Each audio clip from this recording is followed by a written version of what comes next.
رسول خدا نے فرمایا اول ما خلق اللہ نوری، سب سے پہلے اللہ نے میرے روح کو خلق فرمایا. گویا کہ مخلوق کے اول کس کا نام ہے؟ نور مصطفی صلی اللہ علیہ وسلم.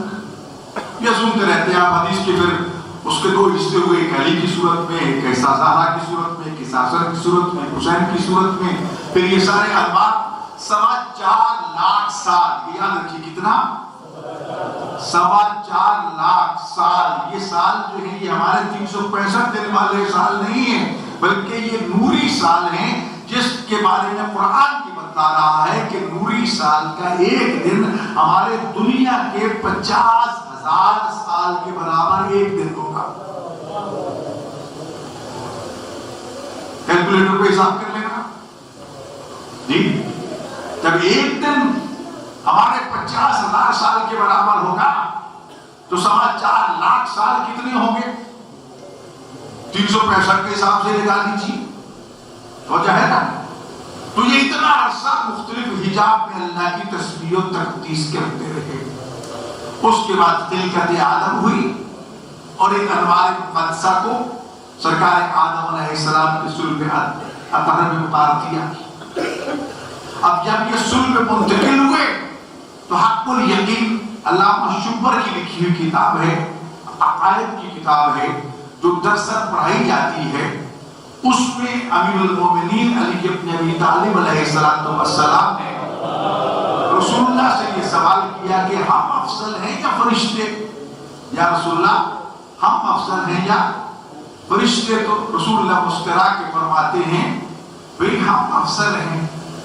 یا رسول اللہ وہ کیسے؟ فرمایا فرشتوں کو حکم دیا گیا تھا کہ آدم کو سجدہ کریں، اور سجدہ کرنے کا حکم اس لیے دیا گیا تھا کہ صلب آدم میں ہمارا نور موجود تھا. تو یہ سجدہ تو حقیقت میں ہمارے نور کو تھا، یہ سجدہ آدم کو نہیں تھا. بے شک سامنے وجود آدم کا تھا، لیکن وہ صلب نور ہمارا تھا. لہذا ہم افضل ہیں، فرشتے ہم سے افضل نہیں ہیں. اب صلب آدم علیہ السلام میں جب یہ نور پہنچا تو پھر مختلف اسلاف میں منتقل ہوا، ایک صلب سے دوسرے رحم میں، دوسرے رحم سے صلب میں. یہ سلسلہ چلتا چلتا حضرت ابراہیم علیہ السلام تک پہنچا. کہاں تک پہنچا؟ سورہ ابراہیم قرآن میں موجود ہے. ابراہیم خلیل اللہ کے نام سے پہچانے جاتے ہیں. اور جو ہے نا بچوں پر ابراہیم علیہ السلام وہ نبی ہیں جن کو عیسائی بھی مانتے ہیں، یہودی بھی مانتے ہیں، مسلمان بھی مانتے ہیں. ان کو شیخ الانبیاء بھی کہا گیا، یعنی انبیاء کے سردار.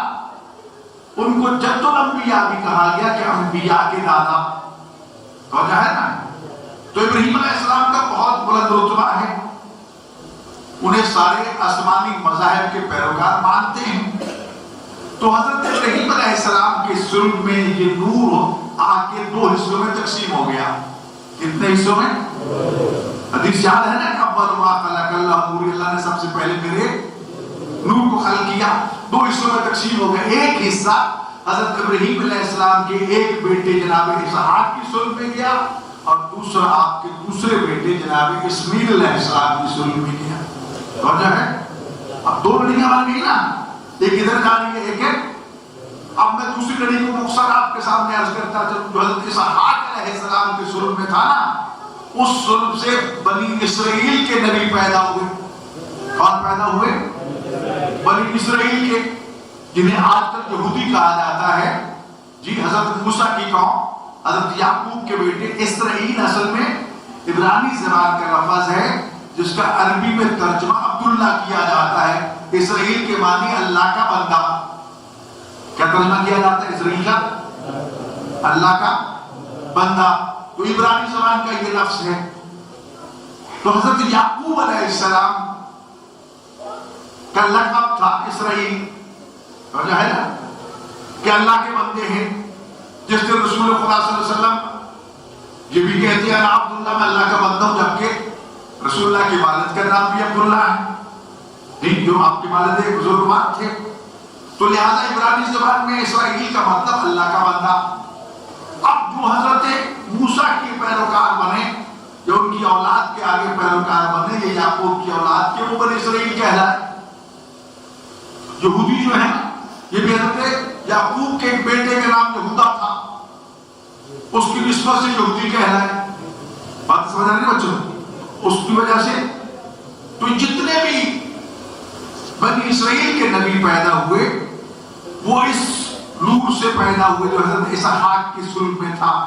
اور یہ چلتا چلتا حضرت عیسیٰ علیہ السلام تک پہنچا، جناب مریم جناب عیسیٰ علیہ السلام تک، اور ان کے حواریوں میں منتقل ہوا، اور ان کے حواریوں سے چلتا چلتا قیصر روم کی پوتی جناب نرجس خاتون تک یہ نور پہنچا. تو جو ہے نا ادھر یہ نور جو حضرت اسحاق کی صلب میں چلا تھا وہ جناب نرجس خاتون تک پہنچا. یاد رکھ لینا، لکھ لینا پوائنٹ جو ہے نا.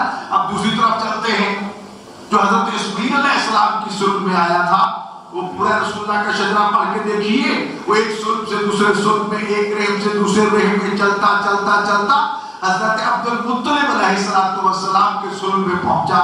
وہاں آ کر یہ پھر دو حصوں میں تقسیم ہو گیا. ایک حصہ حضرت ابو طالب علیہ السلام کے صلب میں گیا، ایک حصہ حضرت عبداللہ کے صلب میں گیا. جو حضرت عبداللہ کے صلب میں گیا وہ 17 ربیع الاول کو احمد مختار بن کے دنیا میں آیا.